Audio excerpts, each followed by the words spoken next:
তুমি আইইউএ তেও রয়েছো, বাট দুলাভ এই মুহূর্তে দাঁড়িয়ে না যদি দেখি যে আইইউএ এর পারফরমেন্স বা আইইউএ যেভাবে চলছে, প্রশ্নচিহ্ন প্রচুর রয়েছে। তো ন্যাচারালি যেহেতু তুমি সেটার পার্ট, কোথাও না কোথাও কিন্তু একটা মানে কৈফিয়তের জায়গা চলে আসে। মানে আমি যদি জিজ্ঞেস করি মানে কোথায় সমস্যা হচ্ছে? কেন পারফর্ম করে? এতদিন আমরা একটা কথা বলতাম যে কেন সব জায়গায় পলিটিশিয়ানরা থাকবে? Sports administrator should be controlled by sports persons. তো আপাতত কিন্তু সেটা দেখা যাচ্ছে।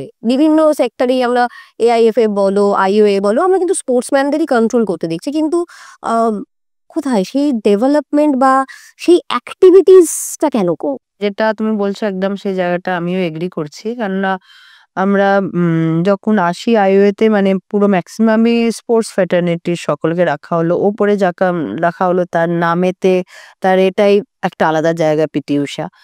তো সেখানে দাঁড়িয়ে আমরা যেভাবে ভেবেছিলাম যে আমাদের যে এক্সপেরিয়েন্স যে স্পোর্টসের সকলের যে যার আলাদা, আলাদা ইভেন্টে সবাই ওখানে আমরা আছি। তো যে এক্সপেরিয়েন্সটা যেটাতে আমরা হয়তো ফেস করেছি, এই জায়গাটাকে যদি আমরা আরো ইমপ্রুভ করি হয়তো এখনকার জেনারেশন আরো বেশি বেটার কিছু করতে পারবে।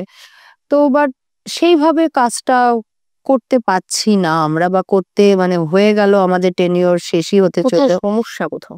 মানে কাজ মিলে করাটা খুব মুশকিল হচ্ছে। তো সেখানে তোমার মানে ইসির মেম্বারের সাথে, প্রেসিডেন্টের সাথে সেইভাবে আমরা মানে ঠিকমতো নিজের মতামত সবকিছুতে একসাথে এগ্রি হতে পারছি না। তো অনেক জায়গাতেই অনেক ডিফিকাল্টিজ চলে আসছে।